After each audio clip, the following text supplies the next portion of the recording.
নমস্কার বন্ধুরা, সবুজ মেরুন ছাদ বাগানের আরেকটি ভিডিওতে আপনাদের সবাইকে স্বাগত জানাই।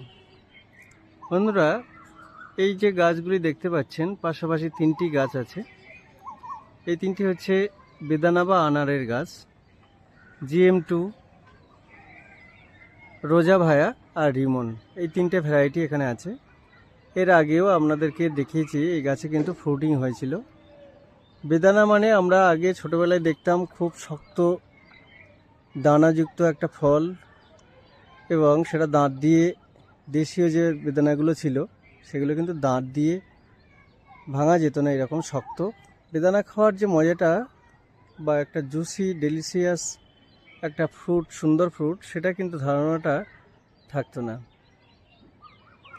বর্তমানে উদ্ভিদ বিজ্ঞান এবং কৃষি প্রযুক্তি বিজ্ঞানের সহায়তায় অনেক নতুন নতুন দুর্দান্ত থাই ভ্যারাইটি এবং অন্যান্য দেশীয় ভ্যারাইটি সেগুলো কিন্তু উদ্ভাবিত হয়েছে, এবং সেগুলোতে কিন্তু খুব ভালো ফ্রুটিং পাওয়া যাচ্ছে, এবং সেগুলো খেতেও দুর্দান্ত। যেমন GM2 একটা দুর্দান্ত ভ্যারাইটি, রিমন, রোজা ভায়া, পাকিস্তানি আনার, থাই আনার, মেক্সিকান আনার, এরকম অনেকগুলো ভ্যারাইটি কিন্তু আমি কালেক্ট করেছি, যেগুলো পরীক্ষিত এবং আমাদের ওয়েদারে কিন্তু খুব ভালো ফলন হচ্ছে। সাধারণত আমরা দেখেছি এই বেদানা বা আনারের উপযুক্ত পরিবেশ রুক্ষ লাল মাটির জায়গা, যেমন মহারাষ্ট্র, সোলাপুর, নাগপুর, এদিকে কিন্তু এই ওয়েদারে কিন্তু হয়। আমাদের এখানে আর্দ্র শুষ্ক আবহাওয়ায় কিন্তু আনারের পক্ষে উপযুক্ত নয়, যার জন্য আনারগুলো ফেটে যায়। কিন্তু বর্তমানে এই সমস্ত ভ্যারাইটিগুলো কিন্তু ভীষণভাবে সফল হচ্ছে, এবং ছাদ বাগানের ক্ষেত্রে দারুণ হচ্ছে। ছাদ বাগানের ছোট জায়গার মধ্যে এই আনারগুলো কিন্তু সফলভাবে উৎপাদন করা যাচ্ছে, এবং মানে ছাদে যদি টবের মধ্যে আমরা এই গাছটিকে বড় করতে পারি এবং তাতে যদি ফল পাই, এরকম সুন্দর কালারফুল একটা ফল, তার থেকে কিন্তু বেশি আনন্দ আর কোথাও পাওয়া যাবে না।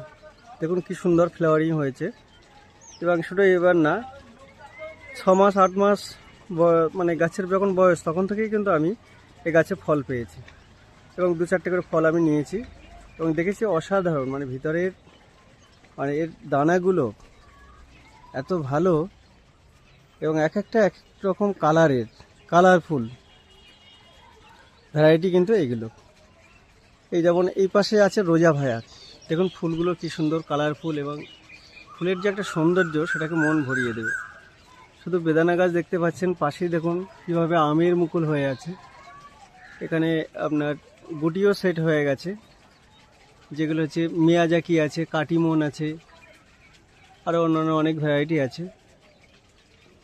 বন্ধুরা, এই বেদানা বা আনার গাছ কিন্তু আমরা একটু যদি লক্ষ্য করে করি ছাদ বাগানে, একটু যত্ন এবং পরিচর্যার সাথে, এর কিন্তু বিশেষ কিছু পরিচর্যারও প্রয়োজন হয় বেদানা গাছের, সেগুলো কিন্তু আপনাদেরকে টাইমলি মেনটেন করতে হবে, তাহলে কিন্তু সুন্দরভাবে বেদানা গাছ করতে পারবেন। এরপরে অন্য কোনো ভিডিওতে আমি বেদানা গাছের ছোট গাছ থেকে কিভাবে গাছ বড় করবেন, কখন কোন স্প্রে দেবেন, কি সার ব্যবহার করবেন, সেগুলো নিয়ে একটা ভিডিও বানাবো। ধন্যবাদ।